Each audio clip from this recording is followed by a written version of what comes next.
My mother is obsessed with me having kids, so much so. She is willing to ruin my life to make sure I give her grandchildren. My mother is the most baby-obsessed psycho I've ever met. Starting when I was 8 years old, she made me and my sister Daniela wear these pregnancy simulation suits for hours every single day. 20 pounds of sand strapped to our stomachs while we practiced breathing exercises and watched birthing videos. If we complained about back pain, she'd add more weight and tell us real mothers don't whine. She even made us practice breastfeeding with these creepy little dolls that would cry if you didn't hold them right. While I spent every session plotting my escape, Daniela embraced it as if it was her one true purpose. She'd waddle around the house with perfect posture, rubbing her fake belly and talking to it out loud. By the time she turned 16, she was begging mom to let her be a practice surrogate for her infertile work friends. And when she turned 18, mom threw her a massive party, not for graduating high school, but for signing her first surrogacy contract. Everyone was calling her a blessing and an angel, while I sat in the corner feeling like I was at a livestock auction. Within 3 years, Daniela had carried 3 babies for 3 different couples. Each time she came home from the hospital, mom would parade her around town like she'd won a Nobel Prize. Look at my generous daughter, giving the gift of life. Meanwhile, I was getting a biomedical degree, volunteering at women's shelters, and learning about bodily autonomy, but none of that mattered. Such a waste of a perfectly good uterus, mom would tell anyone who'd listen. Her sister has blessed 3 families while this one hoards her fertility for herself. The most terrifying part was watching Daniela deteriorate. After her 4th pregnancy at 22, she could barely walk without pain. Her hips were destroyed, she had constant infections, and her hair was falling out in chunks. But when I tried to talk to her about it, she grabbed my hands with tears in her eyes. Maria, this is what I was made for. My body is a vessel for miracles. Why can't you understand that? That's when I knew she was gone. So I played along just enough to keep mom off my back. Told her I was considering pregnancy, wore looser clothes to family events, even Googled fertility clinics in front of her, all while secretly taking the LSAT and applying to law schools across the country, LOL. I specialized in reproductive rights and medical ethics, spending years helping women escape forced pregnancy situations. By 28, I was finally making a difference. So when mom invited me to Daniela's celebration dinner, I figured it was just another pregnancy announcement. Boy, was I wrong. Turns out it was an effing intervention. Sweetie, you're not getting any younger, mom announced while Daniela sat beside her, belly swollen with pregnancy number 4. So I've taken the liberty of starting your fertility treatments. Before I could respond, she pulled out a syringe filled with hormones. Just a little boost to get those eggs flowing. I jumped back, but Daniela grabbed my arms from behind. Please, Maria, just try it. I've already found the perfect couple for your first baby. I screamed and fought, but mom was already coming at me with the needle. That's when I noticed the other syringes on the table. They'd been planning this. As mom plunged the needle into my thigh, I felt the cold liquid burn through my muscle. Within minutes, my vision blurred and my ovaries felt like they were on fire. Through the haze, I heard mom on the phone. Yes, we've started the protocol. She'll be ready for harvest in 2 weeks. That's when I realized this wasn't just about family pressure anymore. This was trafficking. I woke up in the ICU with ovarian hyperstimulation syndrome so severe they nearly had to remove everything. My mom stood towering over me. We only brought you here because we wanted to save your womb, was the first thing she said. I pressed the red button for the nurse. She took one look at my mom and escorted her out to perform private examinations. As soon as we were alone, I felt even worse because she wrapped her arms around me and asked if I was okay. I broke down crying because the whole thing made me realize how terrible my mom actually was. I ended up opening up to her, and she seemed completely shocked by what I said and asked me to repeat everything. The next hour consisted of me completely unloading everything. The surrogacy, the favoritism, the abuse. As soon as I was done crying, she called hospital security to ban my mother from my room. And I didn't know it at the time, but with the help of just one nurse, I was about to make my family pay. The nurse returned 20 minutes later with a uniformed officer who introduced himself as Detective Rodriguez from the domestic violence unit. He pulled up a chair beside my bed while the nurse adjusted my IV. Maria, I specialize in cases involving reproductive coercion and forced medical procedures, he explained, pulling out a small recorder. What your mother did constitutes assault, and based on what the nurse told me, this might be part of a larger pattern. Through the glass window of my room, I saw movement in the hallway. My mother was trying to push through the emergency exit door, her face twisted with rage. She spotted me looking and pressed against the glass, mouthing words I couldn't hear at first. Then she exaggerated her lip movements. Ungrateful batch. My phone started buzzing on the bedside table. Detective Rodriguez glanced at it as message after message popped up on the screen. May I? He asked, and I nodded. The texts were all from Daniela. How could you involve police? Mom was helping you. You're destroying our family. All she wanted was for you to experience motherhood. Detective Rodriguez set the phone down carefully. This isn't the first complaint we've received about forced fertility treatments. There's been a pattern, particularly involving medical practitioners at certain clinics. He paused, studying my reaction. Your mother, does she work in the medical field? My stomach dropped. She's a receptionist at Blessed Beginnings Fertility Clinic. His expression darkened. A hospital social worker knocked and entered. A middle-aged woman with kind eyes who froze when she saw my chart. Maria Gonzalez? Your mother is Patricia Gonzalez? You know her? The social worker hesitated, clutching her clipboard tighter.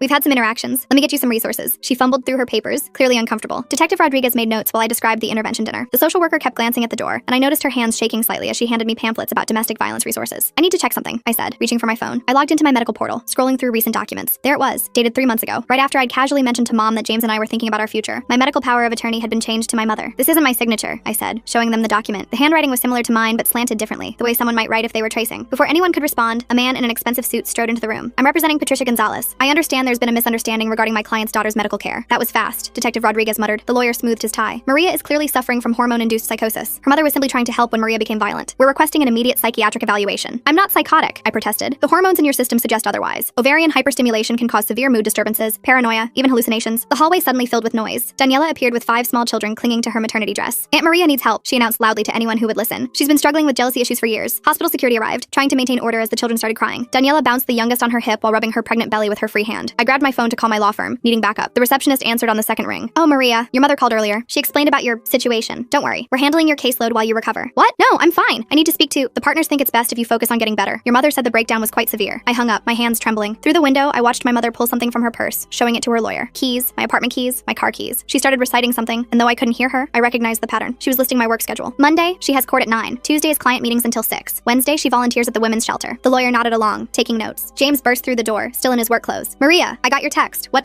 Daniela intercepted him in in the hallway, placing a manicured hand on his arm. I couldn't hear what she was saying, but I saw her gesture toward me, then touch her temple in the universal sign for crazy. She pulled out her phone, showing him something on the screen. The nurse who'd been helping me earlier returned with a plastic bag. "These are the belongings you came in with," she said, but her expression was troubled. She pulled out several glossy brochures from Blessed Beginnings Fertility Clinic. "Those aren't mine," I said immediately. She unfolded one of the brochures. Inside was a consent form for egg retrieval, dated last week. The signature matched the one on my power of attorney document. The hospital administrator appeared in the doorway, a thin woman with a practiced smile. "Given the circumstances and the family's concerns, we think it might be best to transfer Maria to our psychiatric ward for a full evaluation, just as a precaution." Through the glass, my mother smiled. Detective Rodriguez stood up. "She's not going anywhere without a court order." "Of course," the administrator said smoothly. "We're simply considering all options for Maria's well-being." My phone buzzed again. This time it was my law school mentor, Professor Chen. "Just got off the phone with your mother. She's very concerned about your pregnancy delusions. Said you've been fixating on having a baby, but your body won't cooperate. Is everything okay?" I wanted to scream. Every avenue of my life was being systematically poisoned. I looked at Detective Rodriguez, then at the social worker who still wouldn't meet my eyes, then at James in the hallway with Daniela still whispering in his ear. "The evaluation," I said suddenly. "I'll do it. I'll prove I'm competent." The lawyer smiled. "Excellent. Dr. Margaret Whitfield will perform the evaluation. She's the best in the state." The name sounded familiar. Then it hit me. Mom's Book Club. Dr. Whitfield had been coming to our house for monthly meetings for over a decade, but it was too late to take it back. The administrator was already making arrangements, and my mother's smile through the glass had turned triumphant. The nurse squeezed my hand as she checked my IV one more time. She leaned close, pretending to adjust my pillow. "Whatever happens, don't sign anything else," she whispered. "And check your phone's location settings. Someone's been tracking you." As everyone filed out to make arrangements for my evaluation, I noticed something else. Daniela was showing James her phone again, and this time I caught a glimpse of the screen. It was a text conversation, but not recent ones. These were from 2 years ago, when James and I had first started dating, and I'd mentioned that maybe someday, far in the future, we might want kids. She was building a case that I'd always wanted children, that this was all my own frustrated desire manifesting as paranoia, and from the look on James's face, it was working. The psychiatric evaluation was scheduled for tomorrow morning. As I lay in that hospital bed, watching my mother orchestrate my destruction through a pane of glass, I realized the true horror of my situation. She'd been planning this for years, waiting for the perfect moment to spring her trap, and I'd walked right into it. The psychiatric evaluation was set for 8 a.m. I spent the night rehearsing answers in my head, trying to anticipate Dr. Whitfield's questions. The nurse from earlier shift had slipped me a sedative, whispering that I'd need rest to appear stable, but sleep wouldn't come. Every time I closed my eyes, I saw my mother's triumphant smile through that glass. Around 3 a.m., my phone lit up with an Instagram notification. Daniela had posted a photo from last month's family dinner. There I was, slumped in my chair, eyes glazed. The caption read, "Praying for my sister's fertility journey. Some women struggle more than others to accept their maternal calling." Posted 3 weeks ago, but I was just seeing it now. The comments were full of sympathy for her and concern for me. I scrolled through her feed with growing horror. She'd been documenting my journey for months. Photos of me at family gatherings, always looking tired or distracted, captions about my baby fever and fertility struggles. In one video, I was playing with her youngest daughter, and Daniela had added text overlay. "She'll be such a good mom when she stops fighting nature." My work email pinged, then pinged again and again. I opened it to find my inbox flooded with messages. The subject lines made my blood run cold. "Thinking of you during this difficult time. Take all the time you need. Your health comes first." My mother had sent an email to my entire firm from my account. I read it with shaking hands. "Dear colleagues, I'm writing to inform you that I'll be taking an indefinite leave of absence to address some personal health matters. As many of you know, I've been struggling with fertility issues and the emotional toll has become overwhelming. My family is helping me get the treatment I need. Please redirect all urgent matters to the managing partners. Thank you for your understanding during this difficult time. Maria." The timestamp showed it was sent at 2:47 a.m. while I was lying here wide awake. I tried to log into my work account to send a retraction, but my password had been changed. My hands fumbled with the password reset, but the recovery email had been switched to one I didn't recognize. My mother had locked me out of my own professional life. 3 of my clients had already responded with supportive messages. Women I'd helped escape abusive situations, now believing I was having a mental health crisis. One wrote, "I always sensed you carried deep pain about motherhood. Please don't let it consume you like it almost consumed me." The irony made me want to vomit. By 6 a.m., the psychiatric ward's morning shift was arriving. I watched through my door's window as staff members whispered to each other, glancing in my direction. News traveled fast in hospitals. They all knew I was the woman who'd attacked her mother for trying to help with fertility treatments. A breakfast tray arrived, but I couldn't eat. My hands shook too badly to hold the plastic spoon steady. When I tried to drink the juice, I noticed a bitter aftertaste and set it down immediately. After what I'd learned about the drugging at family dinners, I couldn't trust anything. Detective Rodriguez arrived at 7:30, looking exhausted. "I've been investigating all night," he said quietly, pulling his chair close. "Your mother's name appears in several concerning patterns at that fertility clinic. But Maria," he hesitated, "the evidence is complicated. She's been very careful to make everything look like loving family support." "What kind of patterns?" I asked. "Young women, mostly from troubled backgrounds, who suddenly decide to become egg donors or surrogates after meeting with clinic staff. Your mother often handles their intake paperwork." He showed me a folder. "But here's the problem. They all sign consent forms. They all pass psychological evaluations. On paper, everything looks legitimate, because the system is designed to protect the clinic, not the women," I said. He nodded grimly. "I need more evidence to build a case. But right now, I'm more concerned about getting you through this evaluation safely." Dr. Whitfield arrived precisely at 8 a.m., carrying a leather briefcase and wearing a sympathetic smile that didn't reach her eyes. She was exactly as I remembered from Mom's Book Club meetings. Silver-haired, professionally dressed, with reading glasses on a pearl chain. "Maria, dear," she said warmly, "your mother has told me so much about your struggles." Detective Rodriguez started to object, but she held up a manicured hand. "I'm afraid this evaluation must be conducted privately. Standard protocol." "I'm staying," he said firmly. "Then I'll have to note in my report that the patient required police supervision, which suggests violent tendencies." Her smile never wavered. "Your choice, detective." He looked at me, jaw clenched. I nodded slightly. We both knew she'd already made up her mind about her report. Having him removed would just give her more ammunition. After he left, Dr. Whitfield settled into the visitor's chair and opened her briefcase. Inside, I glimpsed what looked like completed forms. The evaluation results, already written. "Now then," she began, pulling out a tablet. "Let's talk about your relationship with motherhood." For the next hour, every question was a trap. When I explained I'd chosen career over children, she typed notes about defensive rejection of femininity. When I mentioned helping women escape reproductive coercion, she murmured about projection of internal conflicts. When I tried to tell her about the forced injection, she asked if I often felt persecuted by maternal figures. "Your mother mentioned you've been playing with dolls recently," she said, studying me over her glasses. "What? No, I haven't. She found them in your apartment. Baby dolls, hidden in your closet." She showed me a photo on her tablet. 3 dolls I'd never seen before, tucked behind my winter coats. It's quite common for women experiencing fertility grief to regress to childhood coping mechanisms. I stared at the photo, my mind racing. The dolls were positioned carefully, slowly, as if someone had staged them. One was holding a tiny bottle. Another had a miniature diaper bag. The third was wrapped in a blanket that looked handmade. Those aren't mine, I said. Denial is also common, doctor. Whitfield replied, typing rapidly. Maria, there's no shame in wanting children, but when that desire becomes so overwhelming that you lash out at family members trying to help, she injected me with fertility hormones against my will. She tried to give you a vitamin supplement, according to witnesses. You became violent and had to be restrained. She tilted her head sympathetically. The mind can play tricks when we're under stress. Sometimes we misinterpret loving gestures as attacks. My phone buzzed. A notification from my bank. A large withdrawal from my savings account. When I tried to check it, Dr. Whitfield reached over and gently took the phone. Let's focus on our conversation, she said, placing it in her briefcase. Tell me about your jealousy toward Daniela. I'm not jealous of my sister. 7 successful pregnancies, a loving family, the admiration of your community. She leaned forward. Meanwhile, you've dedicated your life to preventing other women from experiencing motherhood. Don't you see the connection? Every protest I made was twisted into evidence of my instability. By the time she finished, she painted a picture of a woman so consumed by fertility grief that she'd constructed an elaborate persecution fantasy, rather than admit her own desires. I'm recommending a 72-hour hold for observation, she announced, closing her tablet. With continued therapy, I believe we can help you work through these delusions. You can't do this, I said. I know my rights. Of course you do, dear. You've spent years studying law to compensate for what you perceive as your feminine failures. She stood, smoothing her skirt. The hold begins immediately. Psychiatric transport will be here within the hour. After she left, I grabbed the room's phone to call someone, anyone, but who? My firm thought I was having a breakdown. My boyfriend was being poisoned against me by my sister. My bank accounts were being drained. Even my mentor had been reached by my mother's campaign. The transport team arrived while I was still holding the dead phone. 2 orderlies with kind faces and firm grips. They spoke to me like I was fragile, dangerous, unpredictable. The nurse who'd helped me earlier was nowhere to be seen. As they prepared me for transport, I saw my mother in the hallway. She was talking to Dr. Whitfield, occasionally dabbing at her eyes with a tissue. The concerned mother, bravely handling her daughter's mental health crisis. Other staff members patted her shoulder sympathetically. The psychiatric ward was in a separate building, connected by an underground tunnel. The fluorescent lights hurt my eyes as they wheeled me through. The orderly pushing my wheelchair hummed tunelessly. The sound echoed off the concrete walls, mixing with the squeak of wheels and the distant clang of doors. My new room was small and sterile. White walls, a narrow bed with restraint straps visible, a small window with reinforced glass. They gave me paper scrubs to wear and took my belongings for safety reasons. The nurse doing intake was young, efficient, and clearly uncomfortable. Any history of mental illness? She asked. Number of sewer slide attempts? Number of violent episodes? No, wait, they're saying I attacked my mother, but I'll put down one recent episode. She typed quickly. Dr. Whitfield's orders say you're to have no visitors except family for the first 24 hours. No phone calls. It's for your own stability. That's illegal. I have the right to contact my lawyer. She bit her lip. I'll have to check with the attending physician about that. But the attending physician was conveniently unavailable, as were the patient advocates, the ward administrator. Everyone who might help was somehow unreachable. I was trapped in a bureaucratic maze designed to look like treatment. My mother arrived that afternoon with a suitcase. I brought you some comfortable clothes, she announced, setting it on the bed, and some photos of Daniela's babies. I thought they might help you remember what we're working toward. She unpacked methodically. Maternity clothes, all in my size. Prenatal vitamins, a journal titled My Fertility Journey, with the first several pages already filled out in handwriting that looked almost like mine. Photos of babies I'd never met, labeled with names like your nephew and your godson. The retrieval is scheduled for next week, she said conversationally, hanging up a dress clearly designed for a pregnant woman. Dr. Martinez at the clinic is very optimistic about your egg quality. 28 is still young enough for excellent results. I'm not consenting to egg retrieval. Of course not, dear. Not in your current state. She smoothed the dress on its hanger. That's why I've petitioned for temporary medical conservatorship, just until you're thinking clearly again. She pulled out a folder thick with documents. Legal forms, medical papers, psychiatric evaluations. My signature on half of them, forged but convincing. A paper trail stretching back months, documenting my supposed descent into fertility obsession. Your work friends have been so supportive, she continued. Several have written letters for the conservatorship hearing. They've noticed your preoccupation with pregnancy for some time, apparently. All those pro bono cases for pregnant women, they thought you were working through something personal. I watched her redecorate my psychiatric room into a nursery in waiting. She'd brought a small ultrasound photo in a frame, labeled Baby Gonzalez with next month's date, a mobile with tiny elephants, a book about pregnancy nutrition, each item carefully chosen to support her narrative. Daniela sends her love, Mom said, pulling out her phone. She's been so worried about you. She showed me a video. Daniela in a hospital bed, surrounded by flowers, cradling her newest baby. Hi, Maria, my sister said to the camera, her voice weak but warm. I just wanted you to know that I love you. And when you're ready, there's a wonderful couple waiting to give your babies all the love in the world, just like mine are getting. Don't fight this, okay? Let Mom help you. She only wants what's best. The baby in her arms started crying. Daniela winced as she adjusted her position, and I saw the flash of pain across her face. The camera shook slightly. Whoever was filming had noticed too. Then the video cut off. She's so brave, Mom said, tucking the phone away. 5 pregnancies now, and she never complains, unlike some people. A commotion in the hallway interrupted her. Raised voices, then the sound of security being called. Through the small window in my door, I saw the nurse who'd helped me in the ICU being escorted out by security. She was carrying a box of personal items, her face flushed with anger. My mother followed my gaze and smiled. Oh yes, she was let go this morning. HIPAA violations, I heard. Sharing patient information without authorization. Such a shame. She seemed like a nice girl. The message was clear. Anyone who helped me would pay the price. After Mom left, I tried to sleep but couldn't. The bed was too firm, the room too bright, the sounds of the ward too unsettling. Someone down the hall was crying. Another patient kept asking for their mother. The night nurse did checks every hour, shining a flashlight through the window. Around midnight, a different nurse slipped into my room. She was older with graying hair and tired eyes. I don't have long, she whispered, but I knew your nurse friend. She asked me to give you this. She pressed a small piece of paper into my hand. A phone number, nothing more. Call it when you can, she said. Not from here. They monitor the ward phones, but when you get out, she glanced nervously at the door. There are more of us than you think. Women who've seen what happens at that clinic. We've been too scared to speak up. She left as quickly as she'd come. I memorized the number and then tore the paper into tiny pieces, flushing them down the toilet. Evidence of conspiracy, my mother would call it. Proof of paranoid delusions, Dr. Whitfield would say. The next morning brought group therapy. 6 women in a circle, sharing their struggles. The therapist, a young man with an earnest face, encouraged us to explore our relationships with femininity. When my turn came, I stayed silent. Anything I said would be documented, twisted, used against me. Maria is working through some fertility grief, the therapist explained to the group. Sometimes that manifests as rejection of traditional female roles. One of the other women, barely out of her teens, looked at me with sympathy. I get it, she said. I used to think I didn't want kids either, but therapy helped me realize I was just scared of not being good enough. I wanted to scream that not wanting children was a valid choice, that femininity wasn't defined by reproduction, that I was here because I'd helped too many women escape exactly this kind of pressure, but I just nodded and let them draw their own conclusions. Lunch was in a common room with barred windows. I picked at the food, still paranoid about substances. My table mate, an older woman with hollow eyes, leaned over conspiratorially. First time? She asked. I nodded. Word of advice, agree with everything they say. Fastest way out is through compliance. She stirred her pudding absently. I've been here 6 times. Keep fighting my daughter about custody of my grandkids, but this time I'm gonna play along. Tell them I understand boundaries, accept my role. Her laugh was bitter. Whatever gets me out, right? That afternoon, I had individual therapy with Dr. Whitfield. She'd set up a permanent office on the ward to better serve my patients. The walls were covered with inspirational posters about motherhood and healing. Your mother tells me you were asking about the retrieval procedure, she began. I wasn't. It's natural to be curious. Many women find that understanding the medical process helps alleviate their fears. She pulled out a brochure from Blessed Beginnings. The clinic has an excellent success rate, and the couple your mother has selected is just lovely. He's a doctor, she's a teacher, they've been trying for 5 years. I'm not donating my eggs. Of course not. You're donating the possibility of life. There's a difference. She made a note on her pad. Maria, I want you to try something. Close your eyes and imagine holding your biological child. Even if another woman carries them, they'll still be yours in the way that matters. I kept my eyes open, staring at her diplomas on the wall, all from respectable institutions, all legitimate. This wasn't some back alley operation. It was a fully licensed psychiatrist in an accredited hospital doing exactly what the system allowed her to do. Resistance is normal, she continued, but I think deep down, you know your mother is right. You've spent so many years fighting your nature that you've convinced yourself the fight is the purpose. But what if you just let go? James came during visiting hours, but I was told family only. Daniela arrived instead, moving slowly, one hand supporting her belly. She'd brought her 5 children, who fidgeted uncomfortably in the sterile visiting room. Aunt Maria is sick, she told them, but she's getting better. The oldest, a girl about 6, studied me solemnly. Grandma says you're going to have babies soon too. That's right, sweetheart, Daniela said before I could respond. Aunt Maria just needs some help remembering how much she wants them. She'd brought photos from our childhood, the 2 of us with those horrible pregnancy suits, but she'd edited them somehow. In these versions, I was smiling, playing along, happy. Remember how you used to name your pretend babies? She asked. You had a whole list. Emma, Sophia, little James Jr. If it was a boy. That was you, I said quietly. Those were your names. No, Maria. She pulled out a notebook, weathered and familiar. My childhood diary. She opened it to pages I didn't remember writing. Lists of baby names and handwriting that looked like mine but wasn't. See? You've always wanted this. The stress just made you forget. The children watched our exchange with wide eyes, learning, absorbing, seeing how Aunt Maria was being helped to remember her true purpose. The oldest kept glancing at her mother's swollen belly, then at my flat stomach, confusion clear on her face. After they left, I found myself in the bathroom, staring at my reflection. The fluorescent lights made me look pale, hollow, like the other women on the ward. I wondered how many of them were here for similar reasons, how many had fought too hard against expectations and ended up labeled as crazy. That evening, there was an incident. A new patient, young and terrified, had been brought in screaming about being forced to have a baby. Security had to restrain her while nurses administered sedatives. Through my cracked door, I heard fragments of her story. Religious parents, pregnancy pact, escape attempt. By morning, she was calm, compliant, sitting in group therapy talking about how she'd misunderstood her family's love. Sometimes we perceive care as control, the therapist said, nodding approvingly. But with medication and therapy, we can learn to accept support. I watched her carefully, the slight tremor in her hands, the delayed responses, the way she agreed with everything, even contradictory statements. They'd medicated her into submission, and everyone pretended it was healing. My own medication arrived with breakfast, just to help with the anxiety, the nurse explained. I recognized the pills, mild sedatives, nothing too serious. But I knew they were just the beginning. Refuse too long, and they'd find reasons for stronger interventions. I palmed the pills, pretended to swallow. Later, I'd flush them like the phone number, but I couldn't keep this up forever. Eventually, they'd do mouth checks, inject medications, find ways to ensure compliance. The conservatorship hearing was in 3 days. Dr. Whitfield assured me it was just a formality, and that I didn't need to attend. Your mother will handle everything. You just focus on getting better. But I knew what that hearing meant. Once she had conservatorship, she could consent to anything on my behalf. Egg retrieval, hormone treatments, even forced pregnancy if she found a suitable way to frame it as therapeutic. That night, I lay awake planning. Not escape, that would only prove my instability, but compliance. Strategic, calculated compliance that might get me released before the hearing. I'd have to become what they wanted to see. A woman who'd accepted her true desires, who understood her mother's love, who was ready to embrace motherhood. The performance would have to be perfect. One slip, one moment of resistance, and I'd be here indefinitely. But if I could convince them I'd had a breakthrough, shown proper gratitude for their help, maybe, just maybe, I could get out in time to fight the conservatorship. I thought about all the women I'd helped over the years, how many had been in similar positions, trapped by family expectations, medical systems, legal frameworks that prioritized reproduction over autonomy. I'd fought for them in courtrooms and shelters. Now I had to fight for myself with the only weapons left, manipulation and lies. The irony wasn't lost on me. To prove I was sane, I had to act crazy. To maintain my autonomy, I had to surrender it. To escape my mother's control, I had to embrace everything she wanted me to be. Tomorrow, I'd start my performance, cry in therapy about my empty womb. Thank Dr. Whitfield for helping me see the truth. Ask Daniela for advice about egg donation. Let my mother dress me in those maternity clothes and tell her how right they felt. Every word would burn. Every gesture would betray everything I believed. But it was the only way out that didn't involve a needle in my arm and stirrups in an operating room. The night nurse did her check, flashlight sweeping across my face. I kept my breathing even, feigning sleep. Down the hall, someone was crying again, or maybe still. In places like this, the crying never really stopped. 3 days. I had 3 days to convince them I was cured of the terrible affliction of not wanting children. 3 days to perform the most important act of my life. The real tragedy was that I knew I could do it. Years of watching Daniela had taught me exactly what to say, how to act, what they wanted to see. I could become the perfect patient, grateful for their intervention, eager to fulfill my biological destiny. And maybe that was the worst part. Not that they were trying to break me, but that I knew exactly how to let them think they'd succeeded. The next morning, I woke with newfound determination. During group therapy, I raised my hand for the first time. I think I understand now, I said, letting my voice crack. All these years, I've been running from what I really wanted. The therapist leaned forward eagerly. Tell us more, Maria. I described a fabricated dream about holding a baby, watching the other women nod knowingly. When Dr. Whitfield arrived for our session, I was ready. I want to apologize, I began, twisting my hands in my lap. You were right. I've been using my career to avoid facing my fertility grief. She practically glowed. This is wonderful progress, Maria. For the next hour, I fed her exactly what she wanted to hear. How jealous I'd been of Daniela's pregnancies. How my work with reproductive rights was really about controlling what I couldn't have. By the end, she was typing furiously, documenting my breakthrough. I think we should tell your mother, she said. She'll be so relieved. When Mom arrived that afternoon, I was wearing one of the maternity dresses she'd brought. The fabric hung loose on my frame, but I kept rubbing my flat stomach the way I'd seen Daniela do countless times. Oh, sweetie, Mom said, tears in her eyes. You look so natural. I let her hug me, fighting the urge to push her away. I'm sorry I fought you, I whispered. You were just trying to help. She pulled back, studying my face. For a moment, I thought she saw through the act. Then she smiled and pulled out her phone. Daniela needs to hear this, she said, already dialing. I spent the rest of the day performing, asking Mom about the egg retrieval process, looking at photos of the couple who wanted my eggs, even practicing breathing exercises from those horrible childhood sessions. Dr. Whitfield was so impressed that she mentioned possibly expediting my release. If you continue showing this level of insight, we might not need the full 72 hours. That night, I couldn't sleep. Tomorrow was crucial. I needed to maintain the performance while somehow getting access to a phone or computer. The conservatorship hearing was in 2 days, and I had to find a way to contest it. The next morning brought a surprise. James arrived during visiting hours, and this time they let him in. He looked exhausted, conflicted. Your mom said you're doing better, he said carefully. I wanted to scream the truth, but I knew they were probably monitoring us. Instead, I reached for his hand. I've been so confused, I said, but I'm starting to understand what I really want. He studied my face, and I tried to communicate silently. His eyes widened slightly. Did he understand? Maybe when you get out, we can talk about our future, he said slowly. I'd like that, I replied, squeezing his hand 3 times. Our old signal for play along. After he left, I felt a spark of hope. Maybe he hadn't completely bought Daniela's lies. That afternoon, I convinced the ward staff to let me use the computer in the day room to research fertility options. Instead, I quickly logged into my email through a web browser. My password still worked on my personal account. I fired off a message to a colleague who specialized in conservatorship law, keeping it vague but urgent. Then I checked my bank accounts. More money had been withdrawn. At this rate, I'd be broke within a week. Finding good information? A nurse asked, approaching. I quickly switched tabs to a fertility clinic website. Just learning about the process, I said brightly. She smiled and moved on. I had maybe 5 more minutes before someone got suspicious. I navigated to the court website and found the conservatorship filing. My mother had claimed I was gravely disabled due to fertility-related psychosis. The hearing was scheduled for tomorrow at 2 p.m. I memorized the case number and courtroom, then cleared the browser history. If I could just get released in the morning, I might make it to court. That evening, Dr. Whitfield called an emergency session. My stomach dropped. Had they discovered my computer use? Your mother told me you've been asking about specific fertility clinics, she said. I'm so pleased with your progress that I'm recommending immediate release. I blinked. Really? You'll need to continue outpatient therapy, of course, but I think you're ready to take the next steps in your journey. She smiled. Your mother has already made an appointment at Blessed Beginnings for tomorrow afternoon, the same time as the conservatorship hearing. That's wonderful, I managed to say. I was released the next morning at 9 a.m. Mom was waiting with a bouquet of flowers and a gift bag. I bought you some prenatal vitamins, she said, handing me the bag. Just to prepare your body. I smiled and accepted them, already planning my next move. Mom, I need to stop by my apartment first. Change clothes, feel normal again. Her smile faltered. Oh, but we have appointments. Please, I said, channeling Daniela's manipulation tactics. I want to look my best when we go to the clinic. This is such an important day. That worked. She drove me to my apartment, though she insisted on coming inside. While she waited in the living room, I locked myself in the bathroom and called the colleague I'd emailed. Maria, I got your message. The hearing is at 2 p.m., right? I'll be there. I can't make it, I whispered. My mother will have me at the fertility clinic. Can you file an emergency motion? Without you present, it's harder, but I have evidence, I interrupted. Check my work email. Password is, I gave her my credentials. There's a folder labeled personal. Everything's there. I hung up as Mom knocked on the door. Everything okay, sweetie? Just nervous. I called back. I emerged to find her rearranging my bookshelf, removing my law texts and replacing them with pregnancy guides she'd brought. Much better, she said. Now, let's get you changed. She'd brought an outfit, a flowing dress that suggested fertility and femininity. I put it on, playing the part. We arrived at Blessed Beginnings at 1:30. The waiting room was full of hopeful couples and young women who looked vaguely disconnected. I recognized the look from my years of advocacy work. Patricia, a nurse greeted my mother warmly. And this must be Maria. We've heard so much about you. They whisked me back for preliminary testing, while Mom filled out paperwork. The nurse chattered about success rates and happy families while drawing my blood. Your mother says you're eager to help a special couple, she said. Very eager, I lied. At 2:15, I asked to use the bathroom. Instead, I slipped out a side door and called a rideshare. The courthouse was only 10 minutes away. I burst into the courtroom at 2:25. The judge was already speaking, my mother at the petitioner's table with her lawyer. My colleague stood at the respondent's table looking relieved to see me. Your Honor, she said quickly, my client has arrived. Mom's face went white, then red. She's supposed to be at the clinic. Interesting, the judge said dryly. Ms. Gonzalez, are you here of your own free will? Yes, Your Honor, and I'd like to contest this conservatorship petition. The next hour was brutal. Mom's lawyer presented Dr. Whitfield's evaluation, the psychiatric hold, my confession of wanting children. But my colleague countered with the evidence I'd gathered, the forged signatures, the timeline of Mom's planning, the pattern of coercion at the clinic. Your Honor, I said when given the chance to speak, I don't have fertility grief. I have a mother who's built her entire identity around her daughter's reproductive capacity. She drugged me, forged documents, and orchestrated an elaborate campaign to destroy my credibility when I refused to participate in her breeding agenda. Mom started crying. I just wanted grandchildren. Is that so wrong? You have 5 grandchildren, I pointed out. Through Daniela, who can barely walk anymore because of what you've done to her body. She chose that life, did she? Or did you condition her from age 8 to believe she had no other value? The judge called for order. After reviewing the evidence, including the hair follicle test results my colleague had subpoenaed, he made his decision. The petition for conservatorship is denied, he said firmly. Furthermore, I'm issuing a restraining order. Ms. Patricia Gonzalez, you are to have no contact with your daughter Maria. Mom wailed. Her lawyer whispered urgently in her ear, but the decision was final. As we left the courthouse, I saw Daniela in the parking lot, struggling to get out of her minivan with her swollen belly. She'd brought all 5 children. How could you? She called out. Mom loves us. She loves what our bodies can do for her, I replied. There's a difference. The oldest child, the 6-year-old girl, tugged on Daniela's dress. Mommy, why is Grandma crying? Daniela didn't answer. She couldn't. Because how do you explain to a child that they're being groomed for the same fate? I walked away, my colleague beside me. What now? She asked. Now I file a complaint with the medical board about Blessed Beginnings, I said, and I start documenting everything for the civil suit. What about your sister? I looked back at Daniela, still standing by her van, children clustered around her like shields. I can't save someone who doesn't want to be saved, but maybe I can protect her daughters. That evening, James came to my apartment. We sat on my couch, the same one where Mom had probably planted those dolls, and talked for hours. I almost believed them, he admitted. The texts, the photos, the stories, it all seemed so real. That's how good manipulators work, I said. They take a grain of truth and build a mountain of lies. He stayed the night. Not romantically, neither of us were ready for that. But having someone there who believed me, who saw through the gaslighting, made me feel human again. The next few weeks were a blur of legal filings. Therapy, real therapy, not Dr. Whitfield's manipulation, and slowly reclaiming my life. My firm welcomed me back after I explained the situation. Several of my clients reached out, apologizing for doubting me. The investigation into Blessed Beginnings revealed what I'd suspected, a pattern of targeting vulnerable women, often referred by concerned family members like my mother. The clinic was shut down pending review. Mom tried to contact me through flying monkeys, mutual acquaintances, distant relatives, even my childhood priest. Each time, I documented it for the restraining order file. Daniela gave birth to her 6th child 6 weeks later. I heard through the grapevine that there were complications, bad ones. She survived, but barely. The doctors told her no more pregnancies. I wanted to feel vindicated, but I just felt sad. She was my sister, despite everything. And now she was facing the reality of a body destroyed in service of someone else's vision. 3 months after the conservatorship hearing, I got a call from an unknown number. I almost didn't answer, but something made me pick up. Aunt Maria? A small voice said. It's Emma, Daniela's oldest daughter. Hi, sweetheart, I said carefully. Is everything okay? Mommy's sick again, and Grandma keeps talking about when I'm older and can have babies. Her voice dropped to a whisper. I don't want to be like Mommy. My heart broke and soared simultaneously. You don't have to be, Emma. You can be whatever you want. Can I